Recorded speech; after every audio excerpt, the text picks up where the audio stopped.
ចង់ធ្វើគីមបាប់ឲ្យកូនតូចញ៉ាំមកមីអត់ពិបាកទេអស់ថ្ងៃនេះខ្ញុំនឹងប្រាប់ពីរបៀបធ្វើគីមបាប់ឲ្យកូនតូចញ៉ាំគ្រឿងផ្សំខ្ញុំដាក់ក្នុង slide នេះ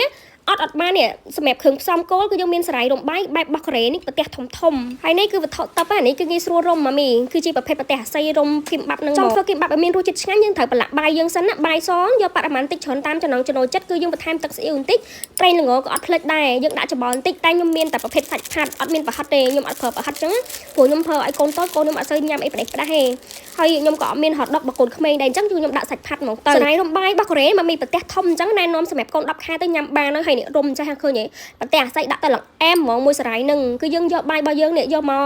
រៀបវាឲ្យស្មើជាមួយនឹងប្រភេទសារាយនឹងមកហើយគឺយើងដាក់បន្លែដាក់អីក៏បានតាមចំណង់ចំណូលចិត្តតែមានក្នុងទូខ្ញុំមានតែប៉ុណ្្នឹងទេហើយពងទានោះគឺខ្ញុំចៀ